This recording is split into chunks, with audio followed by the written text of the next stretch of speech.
यह कहानी झारखंड के चतरा जिले के पथलगड्डा प्रखंड की बेलहर गांव के साथ-साथ गिद्धौर, सिमरिया, टंडवा प्रखंड के कई ऐसे गांव की है, जहां पिछले 1 महीने से जंगल से सटे कई गांव में हाथी द्वारा लगभग 20 लोगों का घर तोड़कर क्षतिग्रस्त कर दिया गया है और गांव के लोगों का फसल को भी बर्बाद पहुंचा रहा है, जिससे चतरा जिले के जंगली इलाके के गांव में रहने वाले अधिकतर लोग डर के साए में रह रहे हैं। समस्या है जगदम्बा माँ एल थी 2-3 रोज के बाद एल थी से घर तो रखल थी। हम कहाँ रहिए, कहाँ कैसे का करिए, से कमाने खाने वाला आदमी है से मिलना चाहिए कुछ। तो आपका घर टूट गया है? हाँ, 2 रूम के घर है। कितना रूम था? 2 रूम के। अब कितना परिवार है? 7 परिवार है।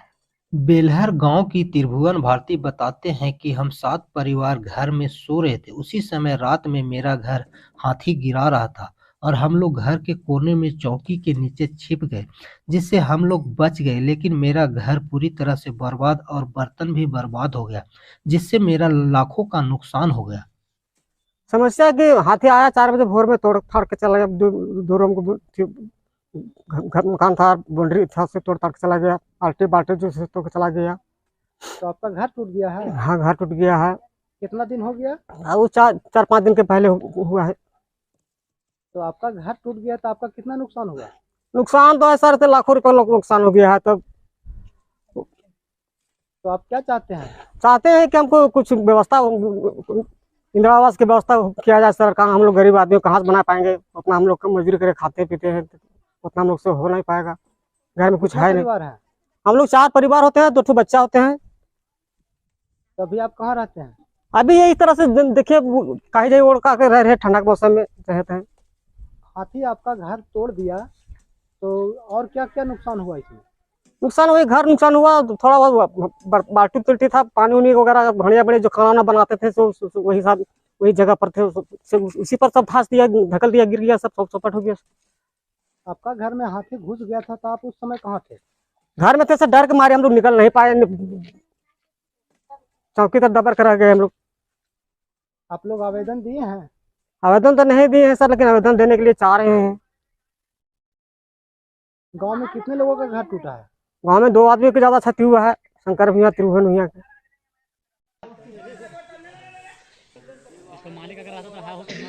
आया उधर से, बाद धकालना शुरू कर दिया और परिवार को ईटे उटे से लग गया। यही उठा, उसके बाद फिर इधर आया, उसके बाद फिर दूर उरे धकला। उसके बाद हम लोग चुपचाप घर पास एकदम चुपचाप मटिया दिए डर से। उसके बाद आस्ते आस्ते किधर भाग गया, तो उसके बाद हम लोग सरसात हुए। तो आपके घर कौन तोड़ रहा था? हाथी। कब? वही शनिचर था ना, वो दिन। हाँ, शनिचर था। कितने लोगों का घर टूटा है? यहाँ तो 2 घर टूटा, भाई लोग का खाली। आप लोग दोनों भाई हैं? हाँ, दोनों भाई। अच्छा, आप लोग को पता है कि हाथी आप लोग का गांव में क्यों घुसा? क्यों घुसा वो तो हम लोग का पता नहीं था, काहे के लिए घुसा नहीं घुसा। वो खाने के लिए घुसा होगा, भोग लग गया होगा। तो आपका घर टूट गया तो आपका कितना नुकसान हो गया? हमारा कम से कम 40-50। 40-50 हजार? हाँ। तो आवेदन अब कहीं दिए हैं? ना दिया। यहाँ कोई देखने के लिए आए थे? देखने के लिए था। क्या आए थे? गिद्धौर का लौके, क्या नाम है उसे? गिद्धौर का सीओ सर? हाँ, सीओ सर शायद आया होगा ना। हाँ, वो भी आया था। तो आप लोग को क्या बोले? हम नए थे वो टाइम, थोड़ा ही कड़ा भाईचारा निकल गया। तो आप लोग क्या चाहते हैं? यही थोड़ा मदद मांगते हैं, दुख तकलीफ हम लोग हो रहे हैं, तो मदद मांग रहे हैं। ये चतरा डिस्ट्रिक्ट में लगभग ये जो 3-4 ब्लॉकें हैं आपके, ये गिद्धौर हो गई, पथलगड्डा, और आपका ये सिमरिया हो गया, ये आपके टंडवा भी हो गई। इस सब ब्लॉक में तकरीबन लगभग आज 20 से 25 दिन से हाथी उत्पात मचाई हुई है, जिसके कारण हम लोग पूरे ग्रामीण जनता उसने बचने के हर प्रयास किए हैं और करते भी रहेंगे। लेकिन कोशिश हम लोग ये करते हैं कि सरकार की ओर से कम हमें फॉरेस्ट की तरफ से इसकी ये देखभाल या हम लोगों को सुरक्षा देने का वो कृपा करें हमारे फॉरेस्ट विभाग से। कि ताकि उससे हम बचे। और जो अगर हम लोग दिन में अगर कहीं काम कर लेते हैं तो सूरज ढलते ही हम लोग अपने घर में जाते हैं तो हमको ये महसूस होता है कि हम मतलब एकदम बिल्कुल असुरक्षित है। यहाँ किसी तरह कोई सुरक्षा नहीं मिल पाता है। हम लोग रात में किसी तरह घर में रह डूब के बचते हैं, जब सुबह होती तो लगता है कि हम लोगों की जान आई।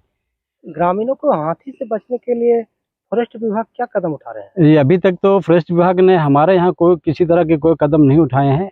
ग्रामीणों का जो घर ध्वस्त हो रहा है हाथी द्वारा, उसमें सरकार द्वारा क्या मुआवजा मिल रहा है?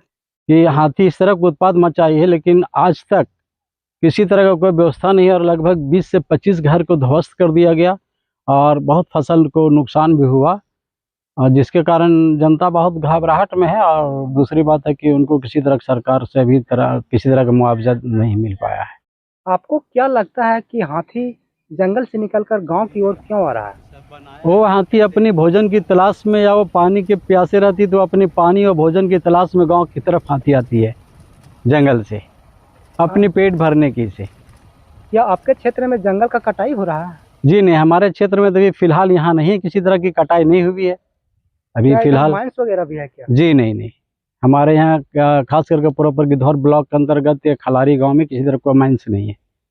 तो आप लोग सरकार से क्या उम्मीद रखते हैं? सरकार से हम लोग उम्मीद रखते हैं कि जो इतनी गरीब जनता को, सारे लोगों को जो इस तरह का नुकसान हो रहा है, सरकार इसकी किसी तरह मुआवजा दे। घटना की सूचना ग्रामीणों ने वन विभाग को दिया है। इस समस्या को लेकर मैंने समुदाय के साथ मीटिंग स्क्रीनिंग कर एक आवेदन बनाकर समुदाय के साथ फॉरेस्ट रेंज ऑफिसर से मिलने जिला आए और मिलने का प्रयास किए भी, लेकिन मिल नहीं पाए। फिर हम लोगों ने उनके स्टाफ से मिलकर समस्या से अवगत कराकर समस्या की जानकारी दिया। उन्होंने मुआवजा के लिए फॉर्म भरकर पंचायत से सत्यापित कर मांगा गया। उसके बाद हम लोगों ने पथलगड्डा रेंज के अधिकारी से फोन पर बातचीत किया। उन्होंने जल्द ही स्थल निरीक्षण करने का आश्वासन दिया। अगर मेरा यह वीडियो अच्छा लगे तो लाइक और शेयर करें और आप भी बदलाव के लिए समुदाय का हिस्सा बने।